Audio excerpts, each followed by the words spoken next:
So in this video, we are going to figure out how to use TimeBolt with multi-track content. So basically the issue is, or the use case that we will be discussing in this video is that in some cases where you have multiple pieces of content which are supposed to be edited together or synced together and then edited on a timeline are not supported in in TimeBolt at the moment, at least.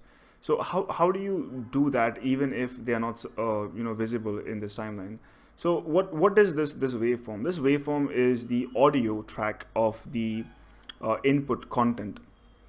Now what you can do if you have multiple pieces of content and you want TimeBolt to generate that accordingly, is you can smash up those MP3s or whatever audio files you have into one file, put it into TimeBolt, and then what you can do is you can export an EDL. So we can just export the EDL, and this is the file that we get after that, but we are not going to use this file directly. Instead, what we're going to do is we're going to create a new folder and we're going to call it temp. And we're going to take this file, copy it, and push it inside of temp.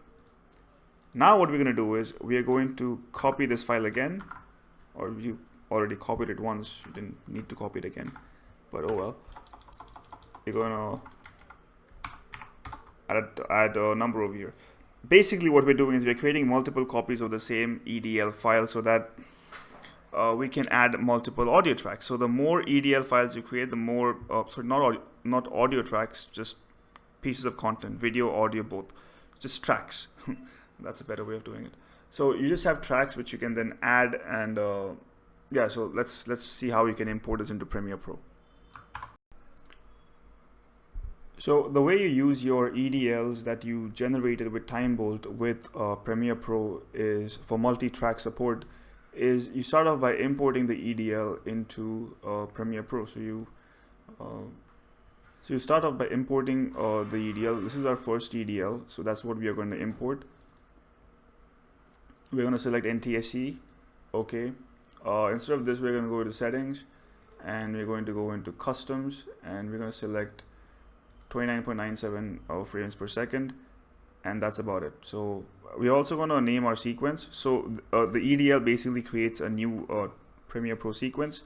So our sequence is going to be track 1 because I want to use this sequence for my base track. And if you see, we have our files. So these are basically the cuts. So 5 minutes, 10 seconds. These are basically the cuts that are generated by Premiere Pro. By TimeBolt. And so the way you access the sequence is simply by double clicking on it, and this is the template that I was talking about. So this template is generated by Premiere Pro, and the only problem here is that we have this error, media offline, which means that it doesn't really know where the files that connect to this system, this template are. So we are going to link those files to the sequence. So let's go one by one. So this is the layer that we want the video to be in. So I'm going to right click on it. So I'm going to take link media. I'm going to go and locate where my media is. And this is my file. My file is this one. This was the base file which we ran our TimeBolt algorithm on, and we click OK. And as you can see, it basically imports the whole video, and now you can see the video, but you don't have any audio, right? So there are 2 audio tracks. You can use either one of them. I'm going to use this one. But the thing is, if you are using this not for the video track but for the audio track, I recommend using the third one for the audio. But for the video track, you can use the second one. I don't need this right now, so I'm going to just delete it because I don't need a second audio track, but I'll show you how to use another audio track also. So I'm going to select this, I'm going to right click, link media, and I'm going to go to the same file.